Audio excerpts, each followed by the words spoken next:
Imagine finding out that something you do every single week in your own kitchen, something you do specifically because you are trying to be practical, trying to save money, trying not to waste food, is quietly and systematically creating the conditions for one of the deadliest cancers in the human body without you knowing. Does that sound extreme? Unfortunately, it is not. There is a habit that hundreds of millions of people repeat every week without a second thought: reheating leftovers.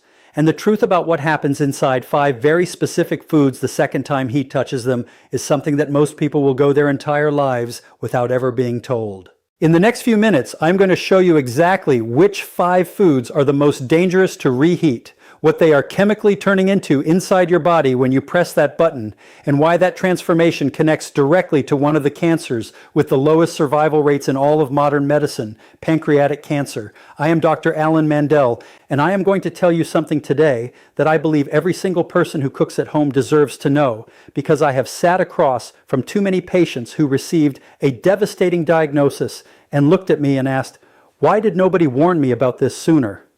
I am done staying quiet. Now, here is what you need to understand before we begin. Your pancreas never warns you. It does not hurt when it is being damaged. It does not swell. It does not send you a signal while the damage is quietly building up inside it across months and years of the wrong daily habits. By the time you feel something wrong enough to go to a doctor, the cancer has, in the overwhelming majority of cases, already spread beyond the point where anything meaningful can be done. The 5-year survival rate is under 12%. 12%. That number is why every single thing I'm about to show you matters so much. Because at least 3 of these 5 foods are sitting in your refrigerator right now, at this exact moment, waiting to be reheated tonight. Let's start with the one that I guarantee is going to shock you the most, because it is something the entire health and wellness world has been pushing you to eat more of for the past 20 years. Think about those crispy golden fries left over from last night. The ones you covered and told yourself you would finish tomorrow. That fried chicken you wrapped carefully in foil because it felt like a waste to throw it away. That leftover spring roll sitting in the corner of your fridge. What do you do the next day? You probably toss it in the microwave, or even worse, you heat a little fresh oil in the pan to crisp it up again. It is exactly at that moment that you activate a chemical process inside that food that your pancreas has almost no defense against. And here's the part that almost nobody tells you. Cooking oils, specifically the ones most people have on their kitchen shelf right now, sunflower oil, corn oil, soybean oil, are highly unstable under heat. When you heat them a second time, they undergo deep oxidative breakdown, and that process generates a class of toxic compounds called aldehydes. The 2 most dangerous ones have names you probably cannot pronounce: 4-hydroxynonenal and malondialdehyde. But you do not need to remember the names. You just need to understand what they do to your body. Free radicals released from reheated oil are like hundreds of sparks flying off an out-of-control fire. Each one is small, flying randomly in every direction, landing on your healthy cells, destroying them from the inside, including the DNA that tells each cell how to grow, when to stop, and when to die the way it is supposed to. When that code is corrupted enough times, the cell stops following instructions, snorts. It starts multiplying when it should not. That is how cancer begins. And here is what is terrifying. Your pancreas is one of the most vulnerable organs to this specific type of attack. When you eat food loaded with these aldehyde compounds, your body triggers a full inflammatory response to try to contain the damage. But if you are eating reheated fried food multiple times a week, and I want you to stop right now and honestly think about this. How many times did you reheat something fried just this week? Comment that number below, because here is what that habit is doing to your body every single time. Your body never gets to turn that inflammatory response off. A permanently inflamed pancreas is a pancreas trying to do delicate precision work inside a burning building. Every enzyme it tries to produce, every signal it tries to send, every cell it tries to protect, all happening in a chemical war zone it was never designed to survive in. Eventually it cannot keep up. And when it stops keeping up, you do not get a warning. You just get a diagnosis. You might be feeling signs of this right now as you watch this and have been completely explaining them away. A dull heaviness in your upper abdomen after meals that you keep dismissing as overeating. An unexplained fatigue that sets in specifically after you eat that you blame on a long day. A vague discomfort just below your ribs that comes and goes and that you have been calling poor digestion. It might not be poor digestion. So how do you protect yourself? First rule, absolutely non-negotiable. Never reheat fried food in oil, not fresh oil, not the same oil, never. Use a dry oven at 180 degrees Celsius or an air fryer. Dry heat brings back the texture without a single drop of new chemical damage. Second rule, frying oil is single use only. Fry today, throw it away today. Because that comparison, a bottle of oil versus not getting pancreatic cancer, is the actual choice you are making every single week without even knowing you are making it. Now get ready, because the second food on this list is going to surprise you far more than the first one did. I know this because it is something I myself have recommended to patients for years, something that appears on every superfoods list ever written, something that every nutrition expert on the planet calls one of the healthiest foods you can eat. And when you reheat it, it turns into something it absolutely should not. Picture Sunday evening.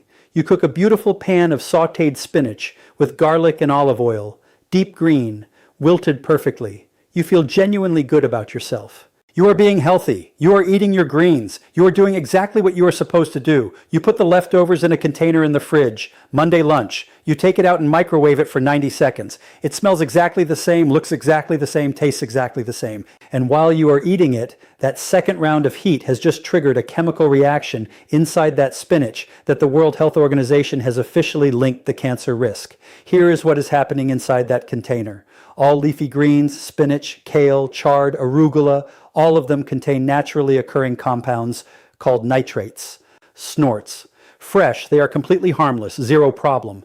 But when you cook these vegetables and let them sit, bacteria naturally present in the food begin converting those harmless nitrates into something called nitrites. And when you apply heat a second time, those nitrites react with amino acids in the food and form compounds called nitrosamines. Burn that word into your head. Nitrosamines. The International Agency for Research on Cancer classifies nitrosamines as probable human carcinogens, and they are genotoxic, meaning they go directly inside the nucleus of your cells and damage your DNA, not from the outside, but from within the genetic machinery itself. Think of your DNA as the master blueprint your body uses to build and repair everything.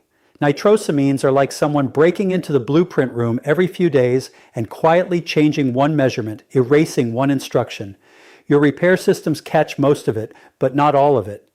Over months and years of repeated exposure, the accumulated corruptions in that blueprint start producing cells that do not behave the way they should. And here is what is terrifying about your pancreas specifically. Once nitrosamines enter your bloodstream after that reheated spinach, they travel to every organ your blood reaches, and the pancreas is called into the detoxification effort repeatedly, week after week, bathing in genotoxic compounds while simultaneously being forced into chronic biochemical stress. How many times this week did you cook leafy greens and reheat them the next day? Write the real number in the comments, because most people do this completely innocently, and the innocence of it is exactly what makes it dangerous. The fix: eat your cooked greens cold. Cold cooked spinach in a grain bowl, tossed in a salad, folded into a wrap. Every nutrient is still there, zero nitrosamine formation because there is no second heat. If you need them warm, cook only what you are eating right now, not a batch for the week, just this meal. If you do reheat them, reheat once only. Each additional heating cycle multiplies nitrosamine formation. That is not a metaphor. That is chemistry. Now the third food, and this one I think is going to be the most shocking thing we cover today because it is the most innocent looking food in existence. No strong flavor, no strong smell, and the danger inside it cannot be detected by any of your senses. Snorts. Think about the pot of rice you made a few days ago. You made a large batch because it is easier that way. You have been reheating portions of it every day. This is completely normal. Every household on the planet does this. And hidden inside that rice, from the exact moment it stopped cooking and started cooling, a biological process has been quietly unfolding that most people have never once been warned about. I need to introduce you to a bacterium called Bacillus ceres. This organism is present in raw rice from any supermarket anywhere in the world. Cooking kills the active bacteria, but it does not kill the spores. A spore is a hardened biological survival structure that certain bacteria produce specifically to survive conditions that would kill them. Boiling water cannot destroy them. Normal cooking temperatures cannot touch them.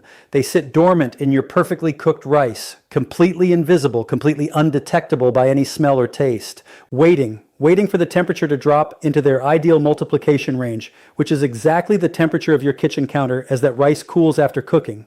The moment the temperature drops, those spores wake up. They multiply.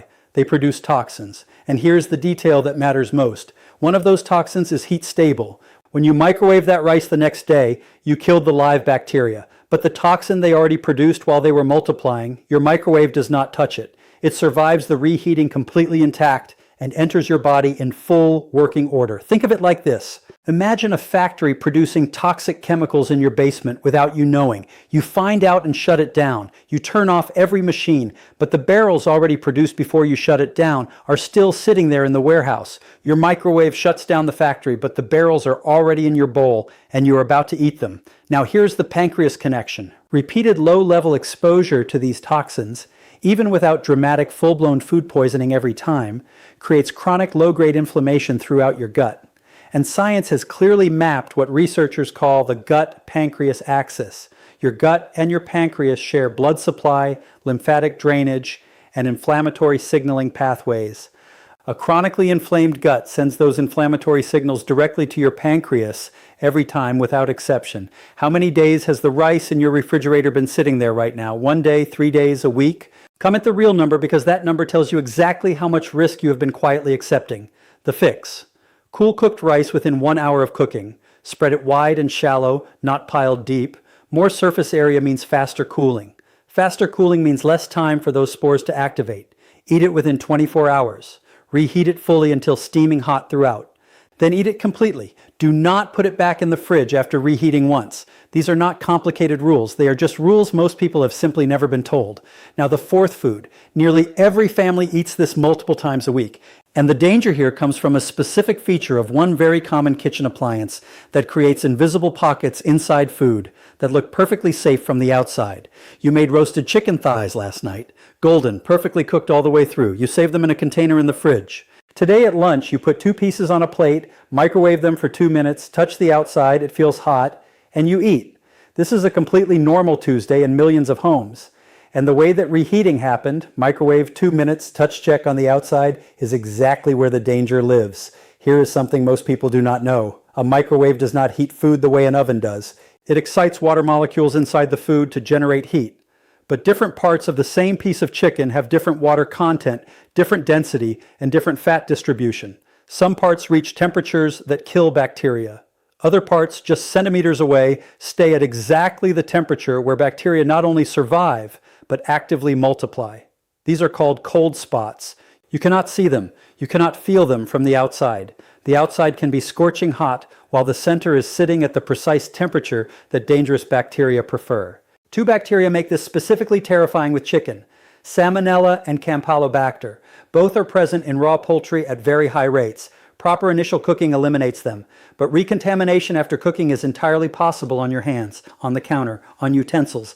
And those cold spots in your microwave reheated chicken are warm, moist, protein-rich environments, not death zones for bacteria.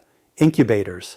A salmonella infection is not a mild afternoon of discomfort. It is a systemic biological event: high fever, violent cramping, sustained vomiting, and diarrhea. Your entire immune system mobilized for war. And while that war is happening in your gut, your pancreas is not watching from the sidelines. Snorts. It is pulled into the inflammatory response every single time. And here is what concerns me most as a doctor. Full dramatic food poisoning is not the only way this damages you. Repeated low doses, too small to knock you completely down, but enough to keep your gut in a state of low-grade chronic inflammation. Those are the exposures that accumulate quietly over years into conditions your pancreas simply cannot escape. Be completely honest right now. When you reheat chicken, do you verify it is steaming hot all the way through the thickest part, or do you touch the outside and assume the inside matches? That gap between assumption and reality is exactly where salmonella lives. The fix? Use the oven. 175 degrees Celsius, covered tightly with foil for 15 to 20 minutes. The moist, trapped heat reaches every part uniformly. No cold spots anywhere. If you must use a microwave, cut the chicken into small uniform pieces. Use medium, not maximum power. Stop halfway through and rearrange everything. Then let it rest, covered, for 2 full minutes after heating, or eat it cold. Cold chicken shredded into a salad eliminates every single risk we just discussed. 0 reheating, 0 cold spots, 0 inflammatory cascade reaching your pancreas. Now we have reached the 5th and final food. And this one is unique because it carries not 1 but 2 completely separate chemical dangers happening at the exact same time.